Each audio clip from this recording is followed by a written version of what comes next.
प्यारे विद्यार्थियों,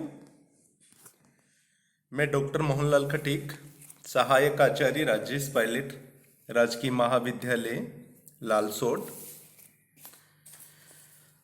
बीए प्रथम वर्ष के द्वितीय प्रश्न पत्र में हम सभी ने कल से शुरुआत की थी किरातार्जुनीयम की। आपके पाठ्यक्रम की तरह किरातार्जुनीयम का प्रथम सर्ग सम्मिलित किया गया है और कल हम सभी ने किरातार्जुनीयम का सामान्य परिचय पढ़ा था और प्रथम श्लोक का अध्ययन किया था। आज हम इसके पश्चात में द्वितीय श्लोक का अध्ययन करने जा रहे हैं। प्यारे विद्यार्थियों, मैंने आपको पूर्व में बता दिया था कि भारवी कला पक्ष के कवि हैं और जो कला पक्ष के काव्यों की रचना हुई इनसे ही शुरुआत मानी जाती है कि कला पक्ष के काव्यों की रचना कब से हुई। भारवी से शुरुआत हुई। भारवी के बाद में फिर अन्य कवियों ने भी भारवी के मार्ग का ही अनुसरण किया, उनके ही पांडित्य को उन्होंने भी अपने काव्यों में दिखाया। एक विशेष बात मैं आपको ये बताना चाहता हूँ भारवी की। कल भी मैंने आपको बताई थी कि भारवी अर्थ गौरव के कवि हैं, यानी थोड़े से शब्दों में अत्यधिक अर्थों को भर देना ही इनकी विशेषता है। और जहां जहां ये अर्थ गौरव दिखा रहे हैं वहां वहां ये कोई सुक्ति का प्रयोग कर रहे हैं और जहां जहां सुक्ति का प्रयोग हो रहा है वहां वहां अर्थांतरन्यास अलंकार का प्रयोग भी हो रहा है, यानी वहां वहां आपको अर्थांतरन्यास अलंकार भी दिखाई पड़ेगा। आप अर्थांतरन्यास अलंकार को समझने के लिए उसका लक्षण आप देख सकते हैं। लक्षण है कि सामान्यम व विशेषो व तदन्यन समर्थते, ऐसा इसका लक्षण है। तो आप उस लक्षण का अध्ययन कर लीजिए। और विशेष बात यह है कि इस प्रथम सर्ग के जितने भी श्लोक हैं वो लगभग वंशस्थ छंद में ही रचे गए हैं। और वंशस्थ छंद का लक्षण क्या है? जतौ तु वंशस्थम उदीरितम जरौ, ये इसका लक्षण होता है वंशस्थ छंद का, जिसमें जगण, तगण, जगण, रगण, ये चार गण होते हैं। सर्वप्रथम जगण आता है, फिर तगण आता है, फिर दोबारा जगण आता है और फिर रगण आ जाता है। तो आप कहीं भी अगर इस किरातार्जुनीयम का अध्ययन करते हैं और कहीं पे भी आपको इसके पद्यों में सुक्ति दिखाई देती है तो वहां पर आपको अर्थांतरन्यास अलंकार का प्रयोग दिखाई देगा। यानी जहां जहां सुक्ति आएगी वहां वहां अर्थांतरन्यास अलंकार का प्रयोग दिखाई देगा और वही आपको अर्थ गांभीर्य भी दिखाई देगा, यानी थोड़े से शब्दों में एक बड़े अर्थ को सम्मिलित कर देना, ये भारवी की विशेष रूप से विशेषता है। तो हम पूर्व के जो प्रथम श्लोक था उसमें हम सभी ने अध्ययन किया था, यानी किरातार्जुनीयम का जो प्रथम श्लोक था श्रियम करुणाम अधिपश्य पालनीम, ये इसका मंगलाचरण से युक्त श्लोक था। और इसमें हमने देखा था कि मंगलाचरण कैसा था? वस्तु निर्देशात्मक मंगलाचरण था।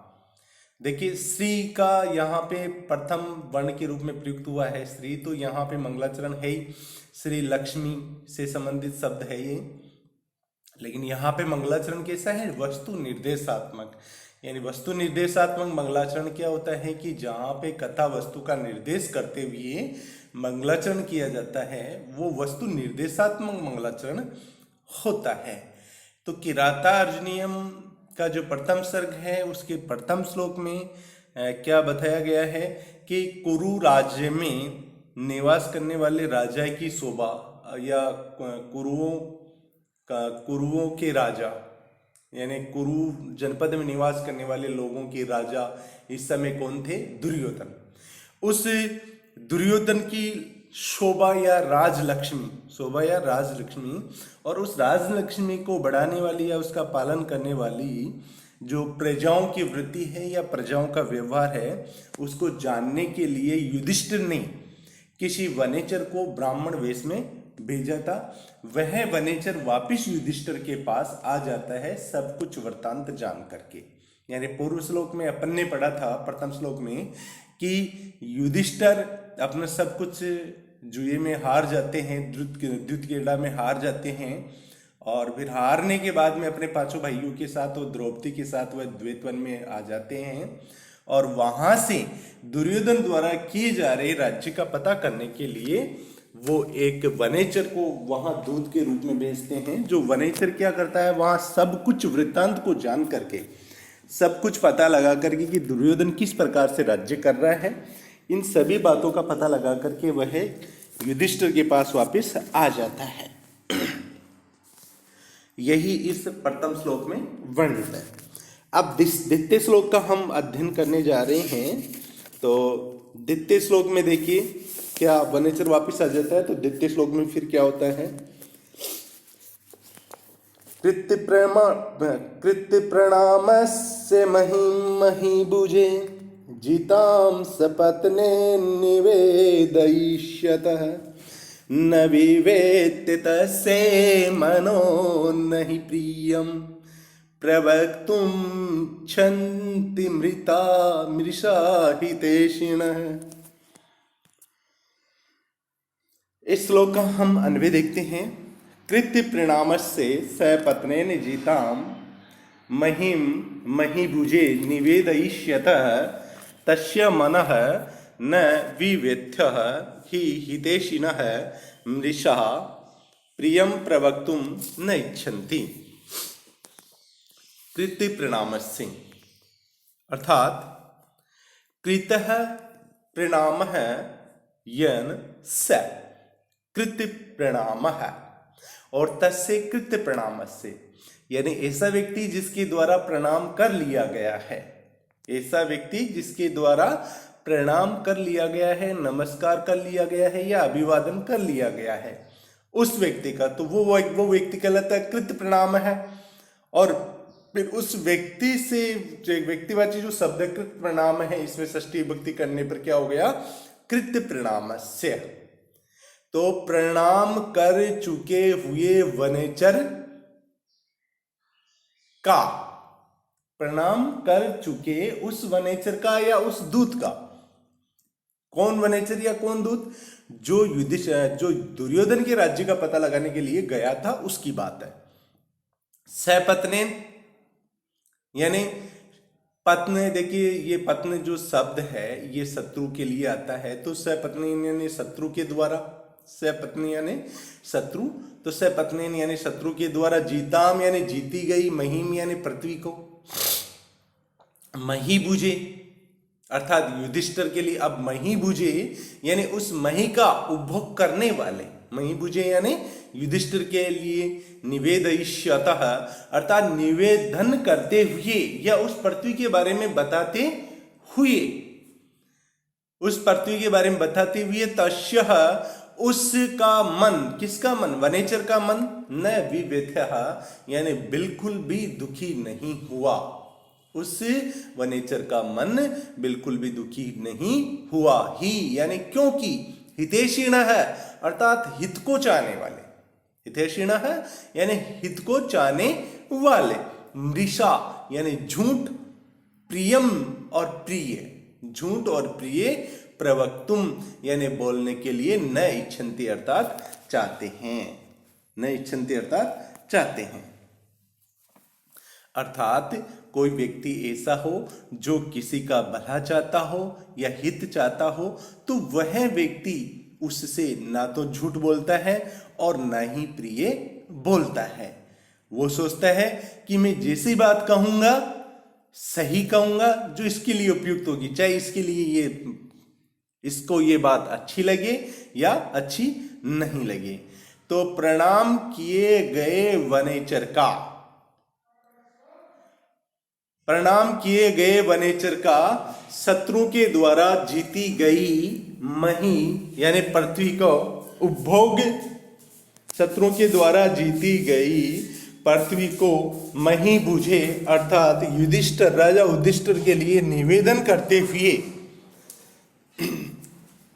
यानी प्रणाम किए गए सपत्नेन यानी युधिष्ठिर, दुर्योधन जो युधिष्ठिर का शत्रु था, उस दुर्योधन के द्वारा जीती गई पृथ्वी का जीती गई पृथ्वी का उपभोग करने वाले राजा युधिष्ठिर को निवेदन करते हुए उस वनेचर का मन जरा भी व्यथित नहीं हुआ, क्योंकि जो हित को चाहने वाले होते हैं वो हित को चाहने वाले ना तो झूठ बोलते हैं और ना ही प्रिय वचन बोलते हैं। जैसा सही होता है वो वैसा का वैसा बोल देते हैं। अब इसके अनुवाद पे हम चलते हैं। प्रणाम कर चुकने वाले शत्रु द्वारा जीती गई पृथ्वी के बारे में भूपति युधिष्ठिर से निवेदन करने वाले उस किरात का मन दुखित नहीं हुआ, क्योंकि स्वामी का हित चाहने वाले लोग असत्य प्रिय वचन कहना नहीं चाहते हैं। उस किरात को दुर्योधन के वैभव का अप्रिय पर सत्य वृत्तांत युधिष्ठिर से कहने में संकोच न हुआ, क्योंकि स्वामी हितैषी लोग प्रिय पर असत्य वचन कहना नहीं चाहते। चलिए अब हम तीसरे श्लोक का अध्ययन करते हैं। द्विषाम विघाताय विधातुम इच्छत सरहस्य अनुज्ञाम अधिगम्य भूभृतः षष्ठवोदार्य विशेषशालिनीं विनिश्चितार्थाम इति वाचमाददे। इसका अन्वय देखते हैं। रहसी स वनेचरः द्विषाम विघाताय विधातुम इच्छतः भूभृतः अनुज्ञाम अधिगम्य षष्ठव उदार्य विशेषशालिनीं विनिश्चितार्थम इति वाचम आददे।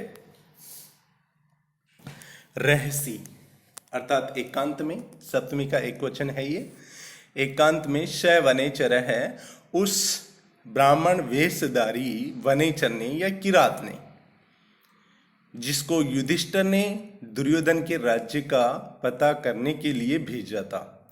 उस वनेचर ने द्विषाम यानी शत्रुओं को विघाता यानी मारने के लिए विधातुम इच्छतः शत्रुओं को मारने के लिए प्रक्रिया करने की इच्छा करते हुए भूभृतः उस राजा युधिष्ठिर की अनुज्ञाम यानी आज्ञा को अधिगम्य अर्थात जान करके या प्राप्त करके षष्ठव उदार्य विशेषशालिनी यानी सौष्ठव एवं उदारता से विशेष रूप से युक्त, सौष्ठव एवं उदारता उदार पद रचना की विशेषता से शोभित या अच्छी लगने वाले, शोभित या अच्छी लगने वाले अर्थात शब्द सौष्ठव यानी शब्दों की सुंदरता एवं उदारता से युक्त पद रचना की विशेषता से सुशोभित होने वाली विनिश्चिता अर्थात और निश्चित अर्थ वाली, यानी जिस वाणी का निश्चित अर्थ हो, निश्चित अर्थ वाली वाचम यानी वाणी का आददे यानी प्रयोग किया या वाणी को राजा युधिष्ठिर के लिए दिया या वाणी का प्रयोग किया। अनुवाद है इसका। एकांत में शत्रुओं के विनाश के लिए उद्योग करने की इच्छा करने वाले भूपति राजा युधिष्ठिर की आज्ञा पाकर उस किरात ने शब्द शक्ति या शब्दों की सुंदरता या शब्द सौष्ठव एवं अर्थ संपत्ति के वैशिष्ट्य से सुशोभित युक्ति प्रमाण से सुनिश्चित अर्थ वाली इस वाणी को कहा। इस श्लोक का भावार्थ यह है कि एकांत प्रदेश में शत्रु विनाश के लिए उद्योगशील राजा युधिष्ठिर की आज्ञा पाकर किरात ने एकांत में युधिष्ठिर से शब्दार्थ शक्ति संपन्न प्रमाणित ये वचन कहे।